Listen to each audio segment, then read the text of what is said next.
Olá pessoal, tudo bem? Eu sou o professor Fabiano Barbosa. No vídeo de hoje vamos falar um pouquinho sobre aritmética do ponto flutuante, mas é a primeira parte. Vou fazer um outro vídeo com a segunda parte desse conteúdo. Aqui vamos falar um pouco sobre sistemas de numeração, mas focando principalmente no sistema decimal e no sistema binário. A gente vai ver como é que se faz as representações e as conversões de um número de um sistema para o outro. Vamos acompanhar. Vamos falar um pouquinho sobre a aritmética do ponto flutuante, né? Mas essa primeira parte vamos falar basicamente sobre erros e como é que a gente pode representar um número no sistema binário e no sistema de numeração decimal, tá bom? Em primeiro lugar, eu fiz aqui um esquema. Na realidade, eu estou usando um livro como referência, que é o livro de cálculo numérico do Barroso e mais outros autores. Lá no finalzinho do vídeo eu coloco a referência, tá bom? E aí ele faz o seguinte, ele diz o seguinte, ó, quando a gente pega um problema físico, um problema do mundo real, e quer fazer algum cálculo, né, quer modelar aquele problema, quer transformar num modelo matemático, em geral, esse tipo de abordagem é interessante, né? A gente usa isso o tempo todo em física, em matemática, em química, em tudo, né? Modelo de medicina, de estatística, a gente usa isso em tudo. A gente tenta pegar um fenômeno físico e transformar num modelo matemático para poder, de certa forma, trabalhar com ele, né? Quando o modelo matemático é muito bom, significa que você consegue fazer simulações ou fazer cálculos bastante precisos, né? O mais preciso possível. Mas assim, em geral, essa fase aqui, ó, de modelagem, que é quando você escreve uma equação, uma fórmula para representar um problema físico, né? Essa fase gera alguns erros, porque imagina, né? Eu quero, por exemplo, eu quero calcular a velocidade de um móvel, né, de um objeto qualquer, que demorou X segundos para sair daqui de Recife chegar, por exemplo, em Olinda, né? Então eu tenho uma fórmula na física que faz isso. Só que, em geral, o modelo matemático não consegue controlar todos os fatores, todas as variáveis de um problema. Então o problema é modelado com base naquilo que é mais significante. Então, isso vai gerar um erro, mas não é que o cálculo sai errado, né? Vai gerar uma diferença entre o que seria o cálculo preciso, né, exato, e o cálculo que a gente consegue ter, que é o mais próximo possível de ser exato. Então, bons modelos matemáticos geram uma diferença muito pequena entre o valor ideal e o valor calculado. Esse valor, essa diferença, que é uma diferençazinha, a gente vai chamar de erro. Quanto menor esse erro, ou seja, quanto mais ele tender a zero, significa que o modelo é mais forte, mais robusto, né? Mais preciso. Então, eu até destaquei aqui, ó, coloquei logo a palavra erros e falei aqui em 4 fases, ó, fase de modelagem, fase de resolução e ainda arredondamento e truncamento. Então, a gente vai falar um pouquinho disso, né?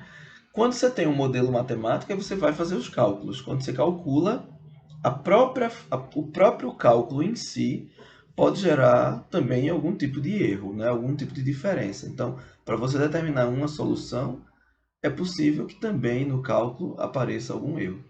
Por exemplo, eu quero calcular. Pronto, essa mesmo, eu quero calcular essa velocidade do móvel que foi daqui até Olinda.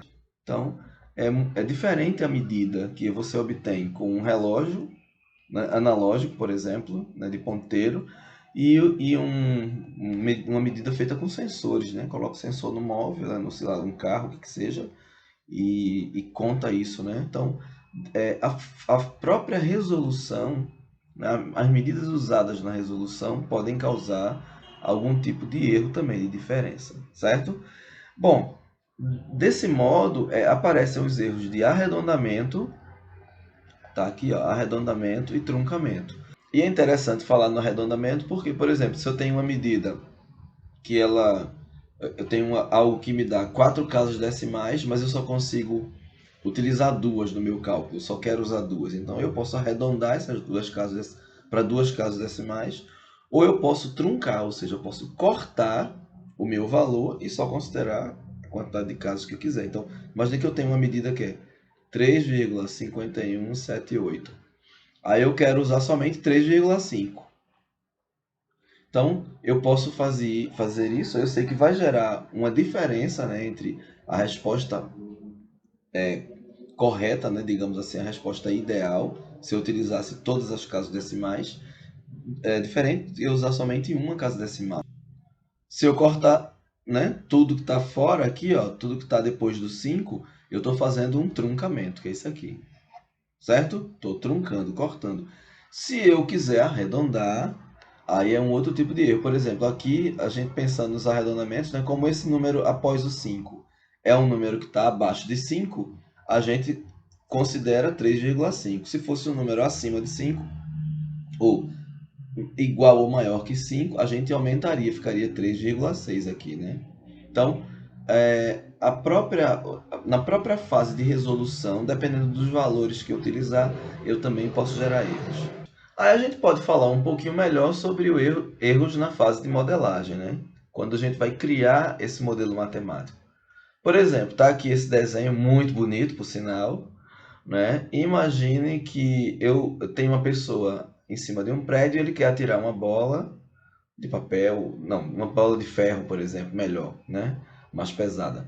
E ele quer jogar essa bolinha aqui até o chão e quer medir a altura do prédio. Então a gente sabe que em física tem uma fórmula para isso, né?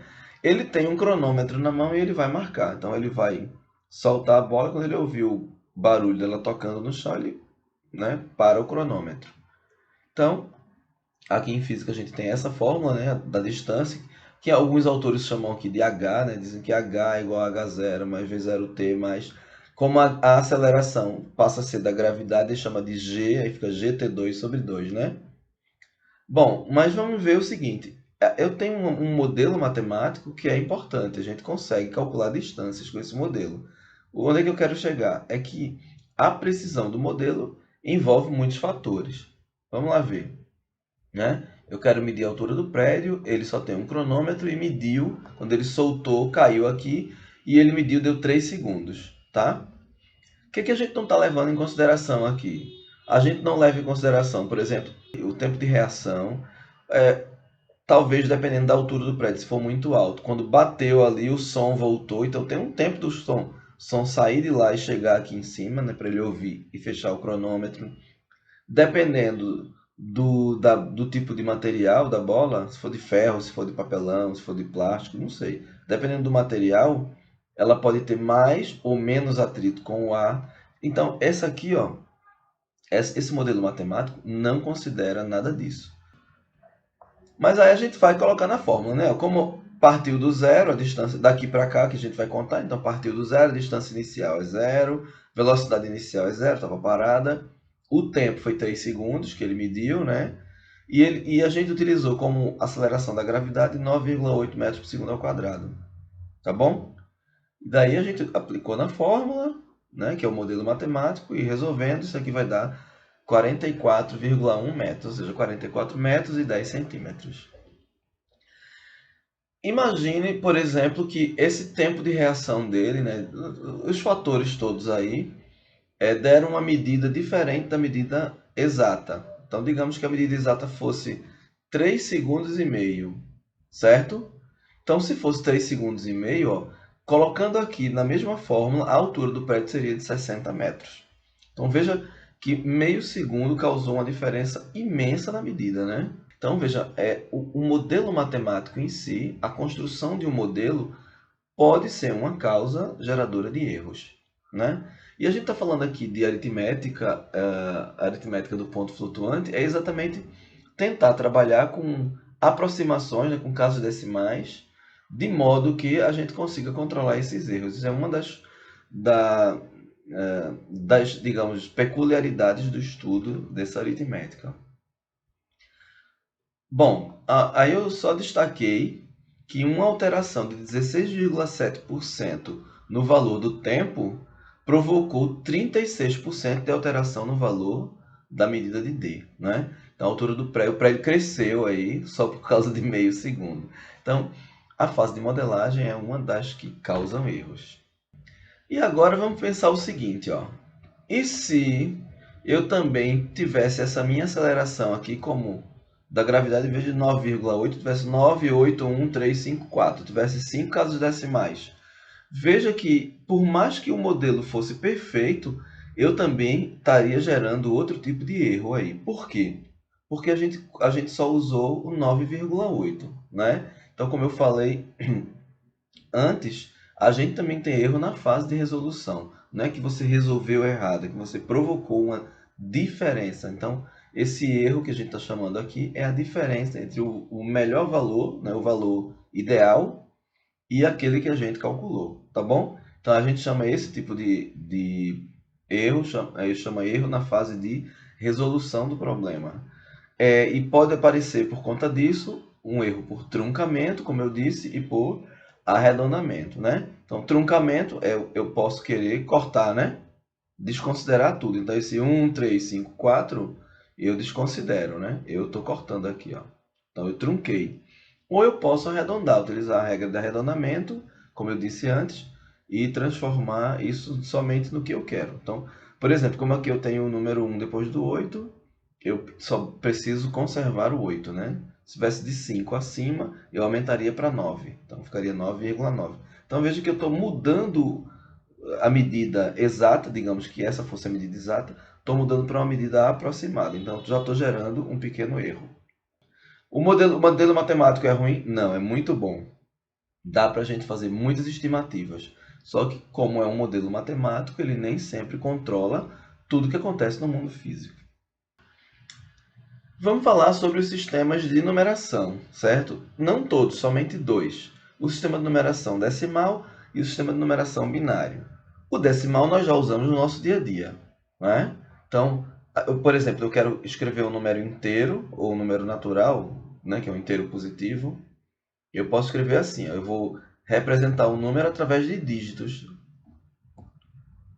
Não, né? Cada azinho desse aqui, ó, cada cara desse é um dígito, né? É um algarismo, né? Então eu tenho aí, eu tenho uma representação genérica e eu estou chamando aqui de A0, depois A1, da direita para a esquerda, né? A0, A1, etc. até AN.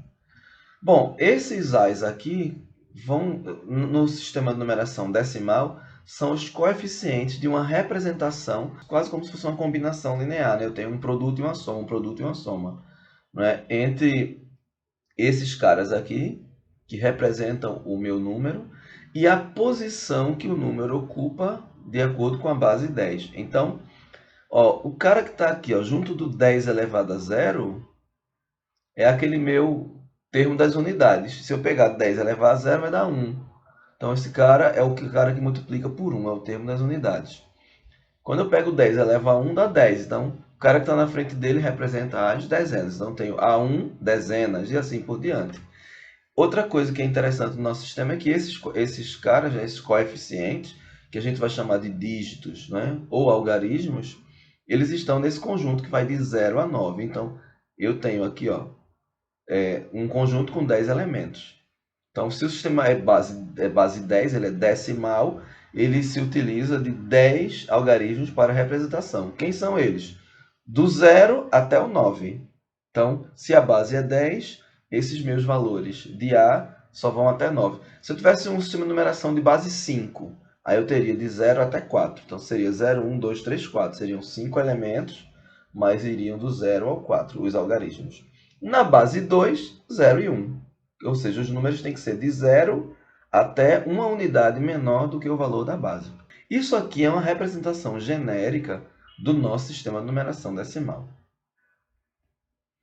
Aí, claro, eu peguei um exemplo simples para a gente só lembrar, claro, né? Todo mundo faz isso desde que estudava no ensino fundamental, né? Básico mesmo. Vamos lá. Então, eu tenho aqui, ó, 257, como é que eu represento? Esse 7, ó, é o cara das unidades, então tá aqui, ó.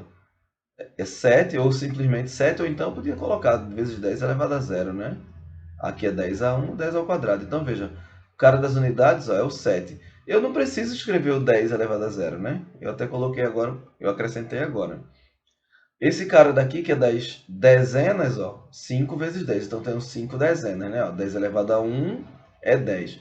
Claro que também não preciso escrever o expoente 1, né? E esse cara daqui o 2 é o cara que multiplica 10 ao quadrado, que é 100, né? Então, duas centenas, que 10 ao quadrado é 100. Mas onde eu quero chegar é que a gente está usando sempre o 10, né? Que é a base do nosso sistema de numeração. Ele é um sistema posicional, ou seja, o 2 está nessa posição, ele não vale 2. Né? O algarismo 2, o símbolo 2, representa, nesse caso, 200, né? Que são duas centenas, justamente por causa dessa notação, né? Ó, ele significa isso aqui, né? Essa notação aqui do número é o que a gente, né? É um agrupamento que a gente faz, né? Ó, junta tudinho, né? 257 tá aqui, tudo agrupadinho, certo? E o que que esse cara, esse número é isso, é 257, e aqui a representação nessa forma, né?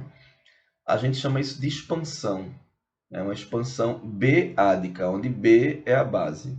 Então, no nosso caso, é uma expansão decimal, certo? E no sistema de numeração binário, o sistema de numeração binário tem esse mesmo tipo de expansão, só que no lugar do 10 eu vou ter 2, certo? E eu fiz uma outra coisa aqui. Deixa eu marcar. Ó, essa parte aqui, ó, à esquerda, e essa parte aqui à direita, representam coisas diferentes. Aqui eu não fiz isso no decimal. Eu coloquei um decimal todo inteiro, tá? Mas no meu sistema de numeração binário, eu além de ter colocado a base 2, ó, A0, 2 vezes 2 elevado a zero, aqui, ó. A0 vezes 10 elevado a zero, aqui é 2. A1 vezes 2 elevado a 1. E assim vai, né? Até AM, 2 elevado a M. Então, isso aqui a gente chama de parte inteira. Aqui também, isso aqui é a parte inteira, porque eu podia escrever aqui 257, alguma coisa, né? Tudo que está à direita a gente chama parte decimal no nosso numeração decimal. Mas no seu numeração binária eu não tenho como chamar decimal, né? Eu vou chamar de parte fracionária.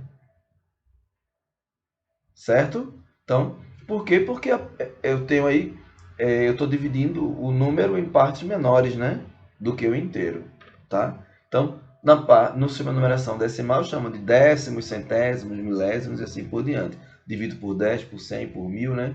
Aqui eu estou dividindo por 2 ao quadrado, por 2 ao cubo. Então, também estou dividindo, tá? Então, o sistema de numeração binário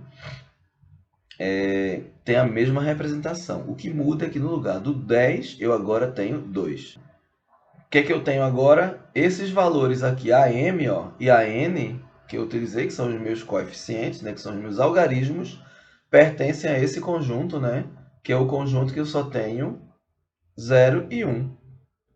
Por isso que é binário, né? Dois números.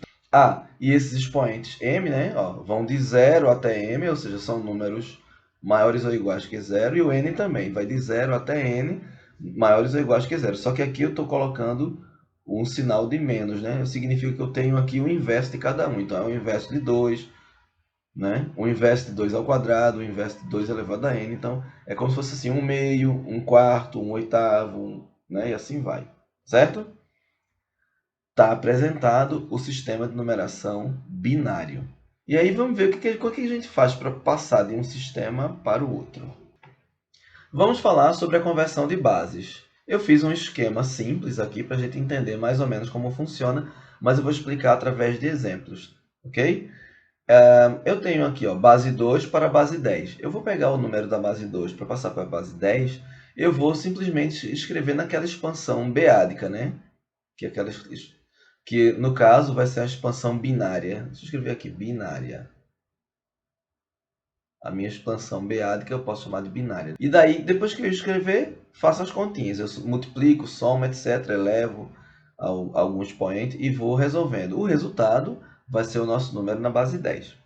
Agora, da base 10 para a base 2, aí a gente vai ter que verificar o seguinte, né? A parte inteira do número, só tem números inteiros, a gente vai fazer divisões sucessivas, a gente vai dividir por 2, e a parte que é decimal, lá do meu número na base 10, né? Parte decimal, para transformar na parte fracionária do número da base 2, eu vou fazer produtos, vou multiplicar por 2. A gente vai ver como é que funciona.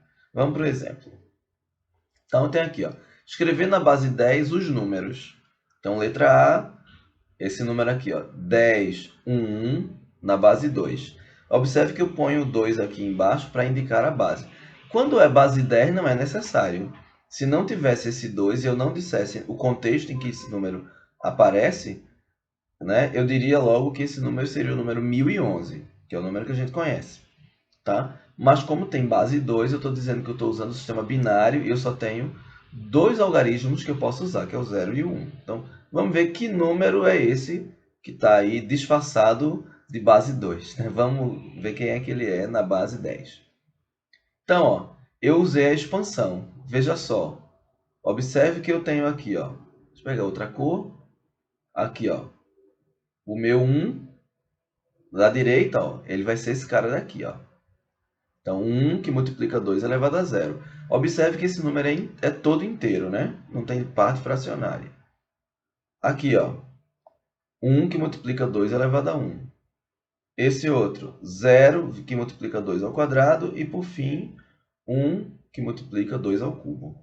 Daí é só resolver, né? Ó, 2 ao cubo dá 8, vezes 1 dá 8. 2 ao quadrado dá 4, vezes 0 é 0. Aqui vai dar 2 e aqui vai dar 1. Certo? E, por fim, apareceu que esse número aqui é o nosso 11.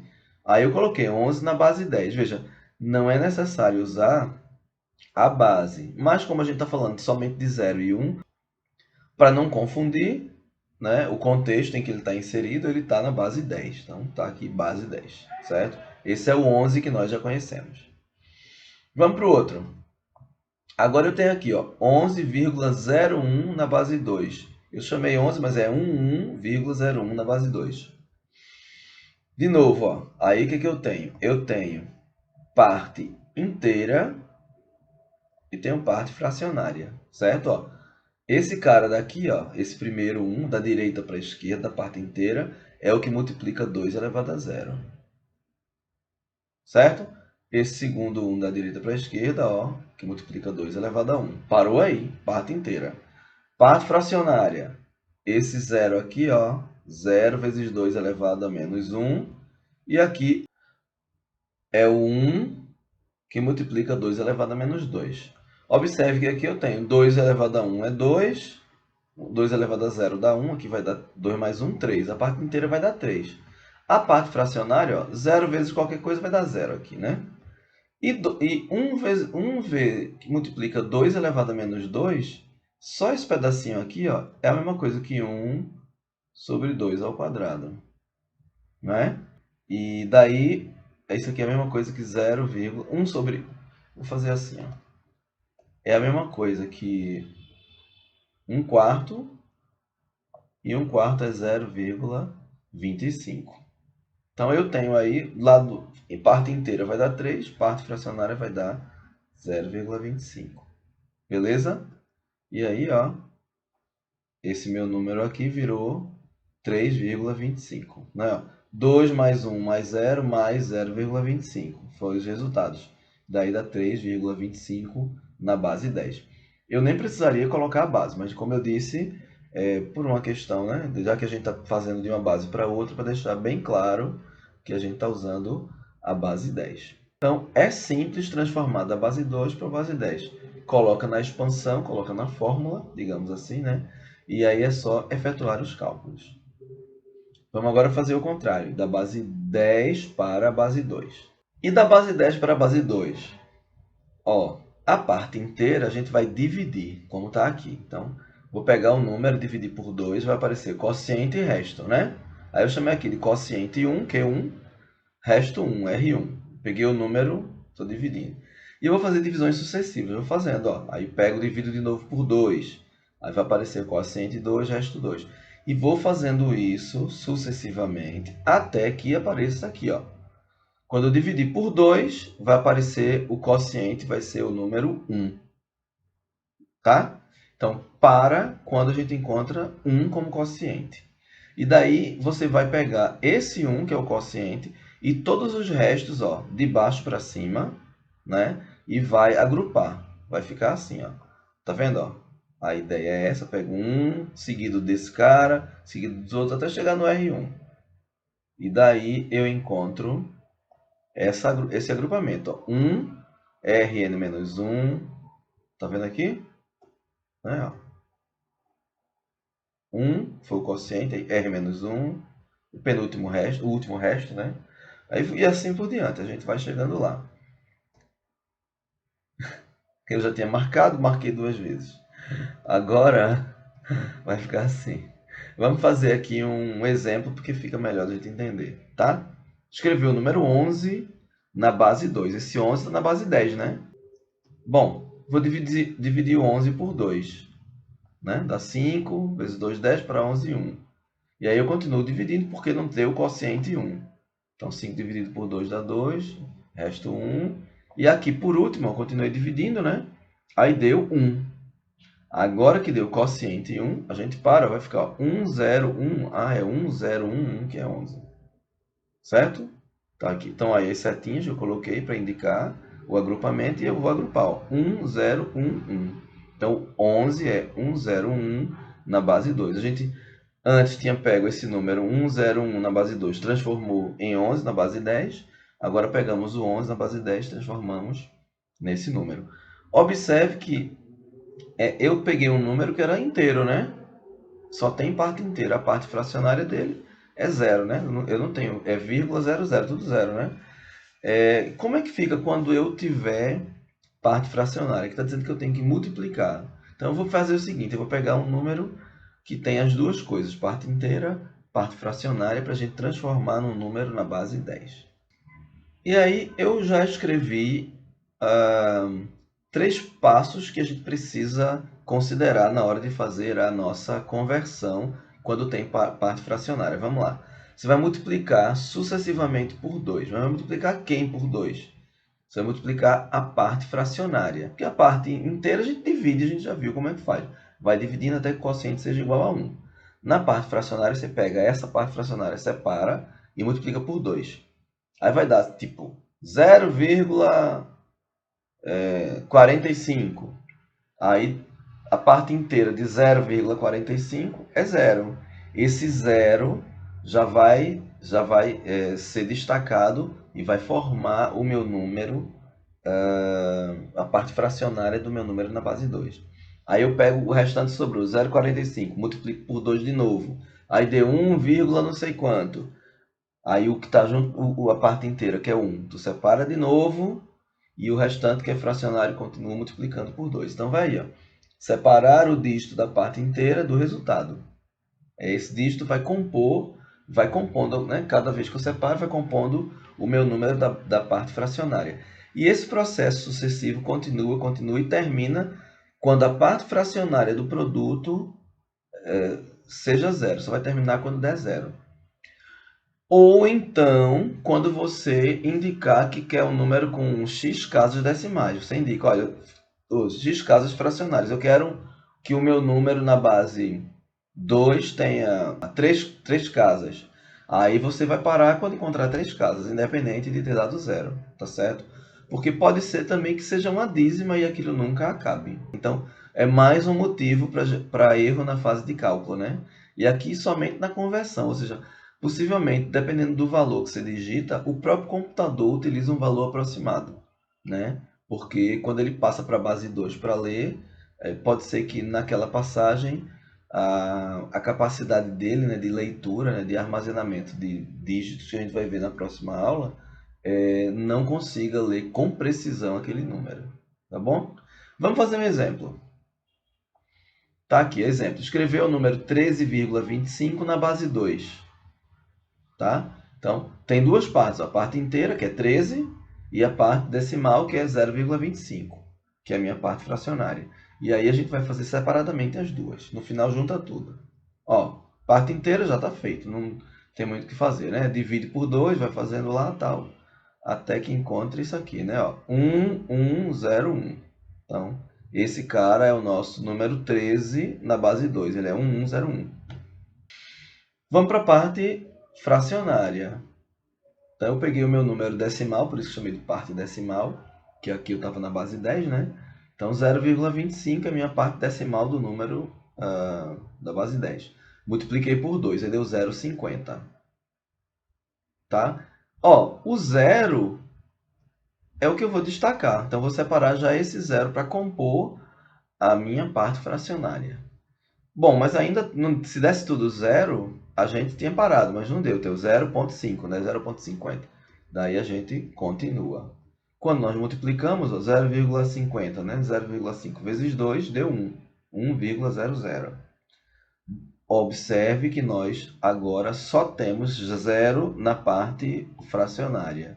Então, eu vou destacar de novo o 1, que é o número, né, da parte inteira do meu valor, e daí eu consigo compor. Ó, 0,25 é igual a 0,1 na base 2. Então, eu transformo 0,25 em 0,1, certo? E aí, quem é o nosso valor? Então, 13,25 vai ser quem? Ó? Aí eu vou juntar 1101, tá aqui, vírgula 01. E aí, esse é o nosso resultado na base 2. Pronto, isso não é a nossa conversão. Nós fizemos aqui o nosso estudo de como converter da base 10 para a base 2, da base 2 para a base 10 e da base 10 para 2, certo? O algoritmo é simples, né? Os algoritmos são simples da gente entender, os cálculos são simples de fazer e é só praticar, beleza? A gente encerra por aqui. Se você gostou dessa aula, não esqueça de se inscrever no canal e deixar o seu like também, né? Se você tiver dúvida, tira com a gente lá no nosso ambiente virtual de aprendizagem. E se você não estuda comigo, pode deixar nos comentários, beleza? Então, aguardo vocês na próxima. Tchau, tchau!